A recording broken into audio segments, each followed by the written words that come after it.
Introduction. Look, Deepak, what I got. I have a torch. Yes, it is. But I don't think that you have better than mine. Look what I have. I have a laser light. Laser light? Wow, it is quite fascinating. You know, my father gifted me on my birthday. My father told me that this light is very dangerous for eyes. But how does a light can harm our eyes? Actually, it is a light of narrow frequency, and light has its application in the field of physics. Can you tell me more of it? Yes, sure. In this lesson, you will learn about the dual nature of matter and radiation.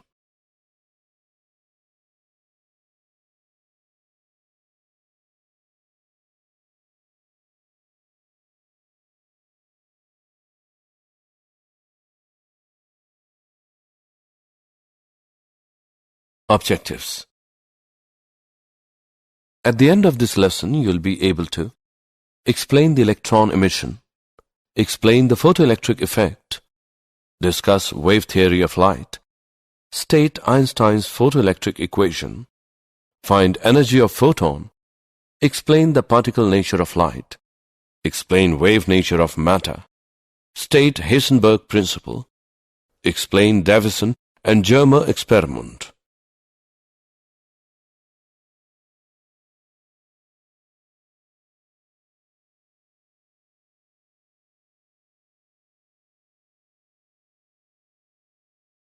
Electron emission.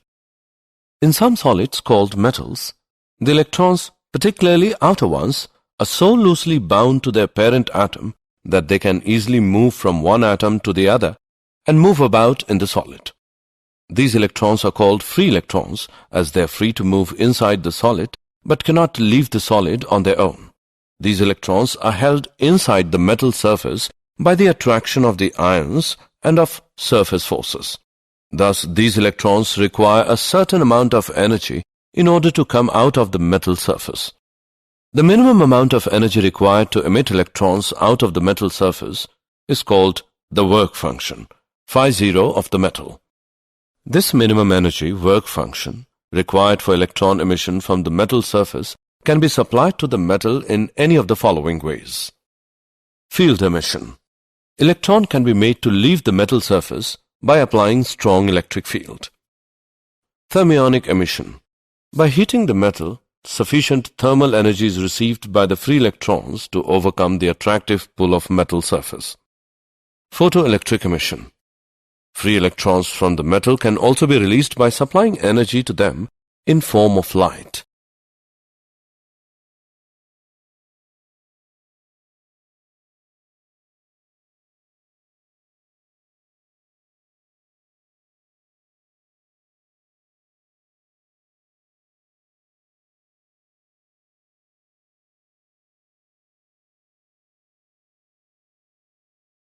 Photoelectric effect. The emission of electrons from metallic surface by light energy is called the photoelectric effect, and the electrons so emitted are called the photoelectrons. Hertz observations. While performing an experiment for production of electromagnetic waves by means of spark discharge, Hertz observed that sparks occurred more rapidly in the air gap of his transmitter when ultraviolet radiations was directed at one of the metal plates. Hertz could not explain these observations, but other scientists did it. They said that the cause was the emission of electron from metal plate due to incidence of high-frequency light. This is photoelectric effect.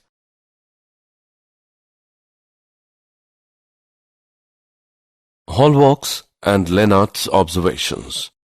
Philip Lenard observed that when ultraviolet radiation was made incident on the emitter plate of an evacuated glass tube enclosing two metal plates called electrodes, current flows in the circuit. These observations indicate that when ultraviolet radiation fall on the emitter plate, the electrons are ejected from it, which are attracted to its anode plate.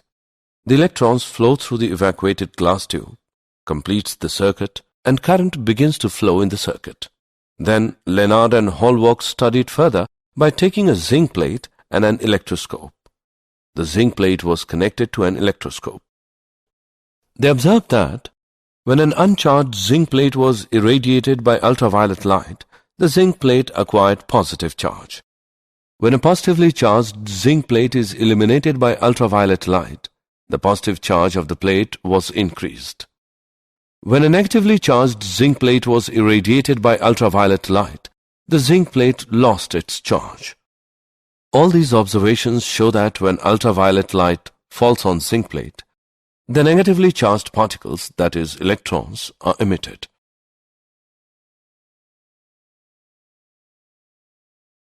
Experimental study of photoelectric effect, apparatus and circuit. The tube containing two electrodes, P and Q, has a side window of quartz to permit ultraviolet rays for the experiment. A source of radiation is suitably placed in front of the window such that the radiation falls on Q. P and Q are connected to a voltmeter with zero center. To provide the necessary voltage, we have a high-tension battery B connected to across a potential divider arrangement Mn with a key K. Effect of intensity of light on photocurrent. The photoelectrons emitted per second is directly proportional to the intensity of incident radiation.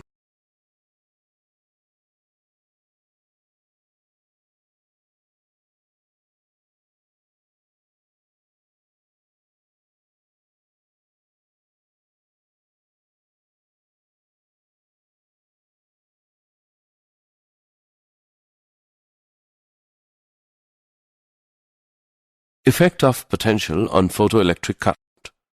Curve A is for low intensity of the incident radiation and curve B is for high intensity of the incident radiation. The photoelectric current increases with the increasing potential. For a certain potential, the current becomes maximum. After that, increase of potential does not increase the current, and that is called the saturation current. Let the potential of P be now made zero. At this stage, a small current is observed due to the few electrons which, just because of sufficiently large velocity of emission, are able to reach P, even though P does not have any positive accelerating voltage. Now let P be made negative by sliding the running contact L towards N.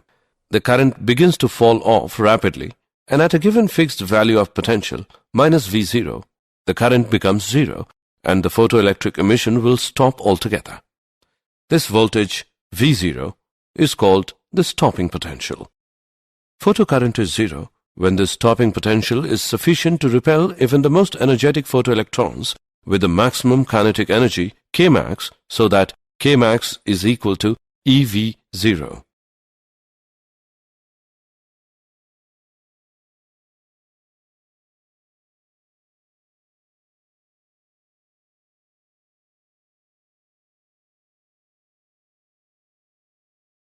Effect of frequency of incident radiation on stopping potential.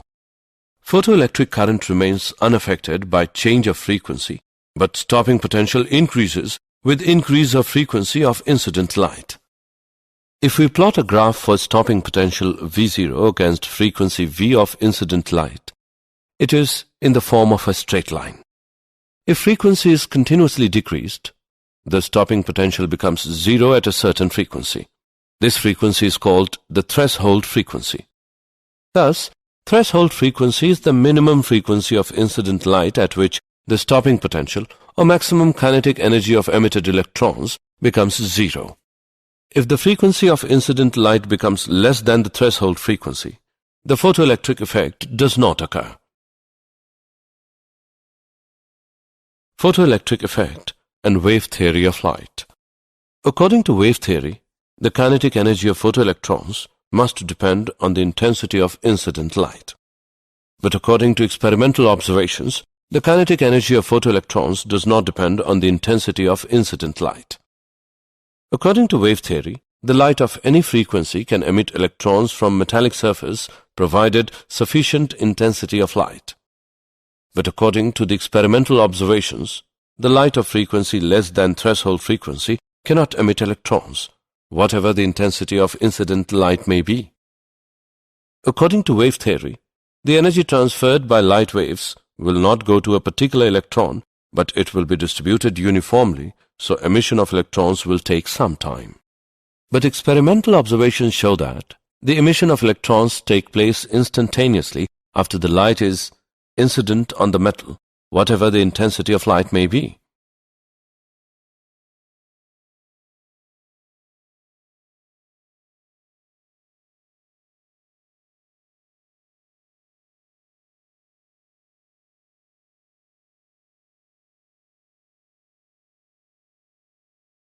Einstein's photoelectric equation. Energy quantum of radiation. Light propagates in the form of small bundles of energy called quanta or photons. The energy of each photon is h nu. When u is the frequency of light and h is the Planck's constant. The value of h is 6.62 into 10 raised to the power minus 34 joule second. If the electron absorbs the energy from photon more than the energy needed to escape out from the metal surface, that is phi 0, then the electron is emitted with maximum kinetic energy Kmax, which is equal to h nu minus phi 0. This equation is known as Einstein's photoelectric equation. Important points. For the emission of electron from metal surface, h nu greater than phi 0. This shows that greater the work function phi 0, greater the threshold frequency needed to emit the electron. The more the number of photons available, the more the number of electrons absorbs energy from the photons, and therefore greater is the number of electrons emitted from the metal surface. We know that Kmax equals EV0, and Kmax is equal to h nu minus phi 0. So, h nu minus phi 0 is equal to EV0. EVO is equal to h by E into nu minus phi 0 by E. If we plot a graph between nu and V0, taking nu on x-axis and Kmax on y-axis, the graph is a straight line, since equations is of the form y, which equals mx plus c. The slope of the line m is equal to h upon E, which is a universal constant.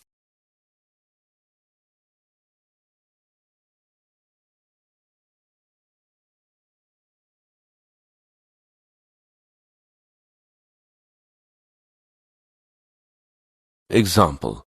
If light of wavelength 4000 to 950 angstrom is viewed as a continuous flow of photons, what is the energy of each photon in eV? Given Planck's constant h as 6.6 into 10 raised to the power minus 34 joule second. Solution.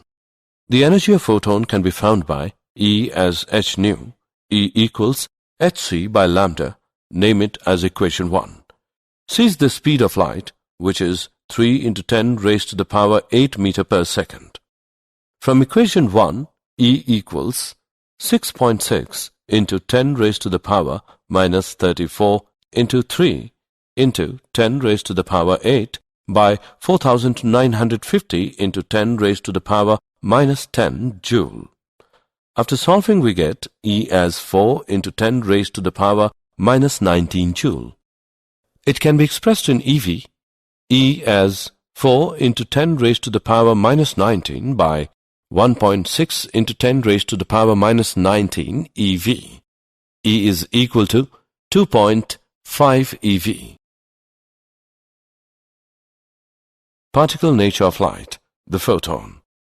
The photoelectric effect supports the Einstein's quantum theory of light, which states that the light in interaction with matter behaves like bundles of energy, each bundle being called a photon. The photon picture of light can be summarized as, when radiation interacts with matter, it behaves as if it is made up of particles called the photons. The energy of each photon of frequency nu and wavelength lambda is E as h nu, which is equal to hc by lambda. The momentum of a photon p is equal to h nu by c, which equals h by lambda, where c is the speed of light. All photons of a given frequency have the same energy E, which is equal to h nu. The photons are electrically neutral, so they are not deflected by electric and magnetic fields. In photon-electron interaction, the total energy and total momentum are conserved. However, the number of photons may not be conserved in a collision because the photons may be absorbed and new photons of different energies may be created, so that total energy may remain constant, that is h nu, which equals h nu 1 plus h nu 2. Wave nature of matter. In 1924, Louis de Broglie proposed that material particles in motion behave as waves, and the wavelength associated with the material particles is given by lambda is equal to h by p, which equals h by mv, where p is equal to mv is the linear momentum of the moving particle. This is called de Broglie hypothesis. The momentum of the photon is p is equal to h by lambda. This gives wavelength lambda as h by p. Therefore, de Broglie proposed de Broglie wavelength lambda is equal to h by p, which equals h by mv. If k is kinetic energy of material particles, then the relation between momentum p and kinetic energy k is k as 1 by 2 mv square, which is equal to 1 by 2 into m into p by m square, which equals p square by 2m, or p as square root of 2mk. Hence, de Broglie wavelength lambda is equal to h by square root of 2mk, name it as 1. If v volt is the accelerating potential of electron, then k is equal to ev from equation 1. Lambda is equal to h by square root 2mev. Substituting the values of m, e and h, we get lambda as 12.27 by square root of v angstrom.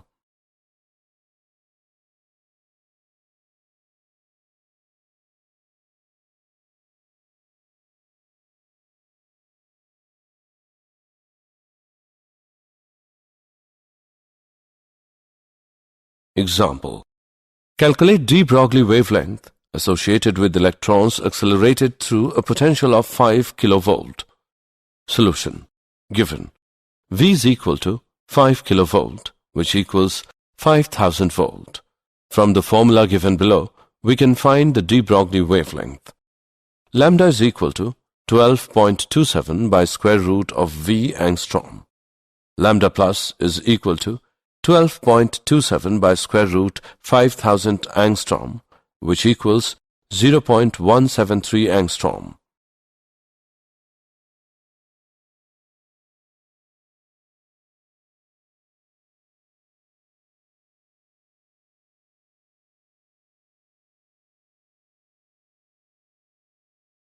Wave packet. According to Heisenberg, it is impossible to measure both the position and momentum of a material particle exactly at the same time. The product of uncertainties in simultaneous determination of position delta x and momentum delta p is of the order of h cap, where h cap is equal to h by 2 pi, delta x into delta p approximately h cap. A wave of definite wavelength extends over all space, but an electron, which is represented by wave, cannot occupy all space. Therefore, it was suggested by Max Born that a material particle, say an electron, is not equivalent to a single wave, but it is equivalent to a wave packet, which is superposition of a number of waves of varying frequencies and results in a finite region where waves interfere constructively, and the particle has maximum probability of occurrence in this region. This region is called wave packet.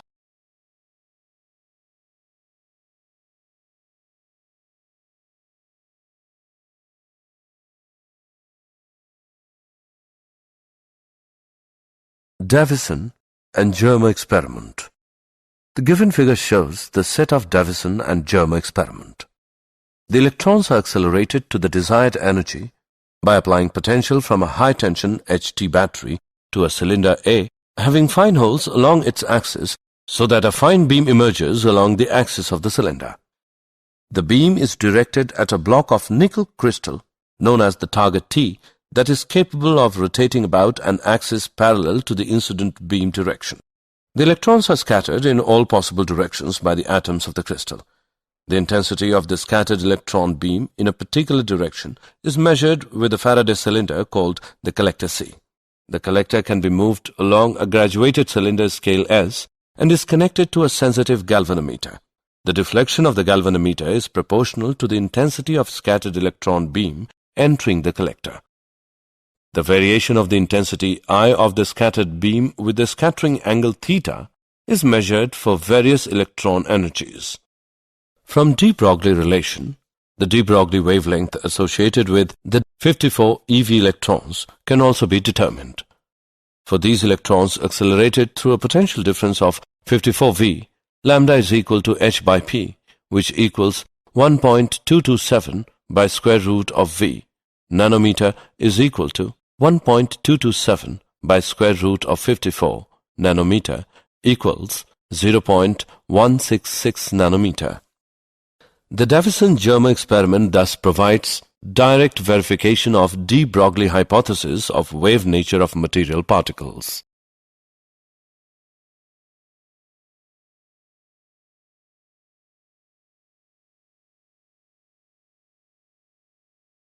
Did you know? In 1905, Albert Einstein was a German-born theoretical physicist who explained the photoelectric effect. In 1924, Louis de Broglie gives his theory on wave-particle duality.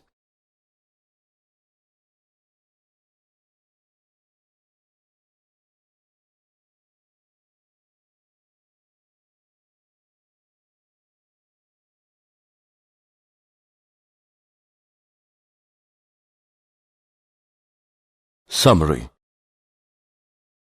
Let us summarize what we have learned.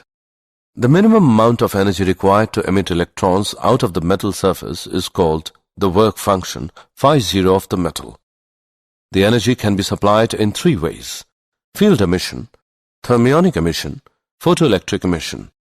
The emission of electrons from metallic surface by light energy is called the photoelectric effect, and the electrons so emitted are called the photoelectrons.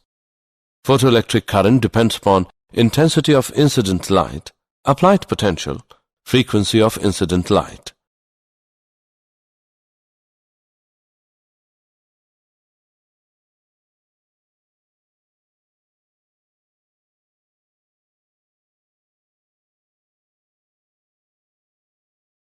Einstein's photoelectric equation. Kmax is equal to h nu minus phi 0, where Kmax is the maximum kinetic energy. Nu is the frequency of light. Phi 0 is the work function of the metal surface. Einstein's quantum theory of light states that the light in interaction with matter behaves like bundles of energy, each bundle being called a photon. The energy of each photon of frequency nu and wavelength lambda is E equals h nu. De Broglie wavelength lambda is equal to h by square root of 2mk, where k is kinetic energy of material particles. Heisenberg principle states that it is impossible to measure both the position and momentum of a material particle exactly at the same time.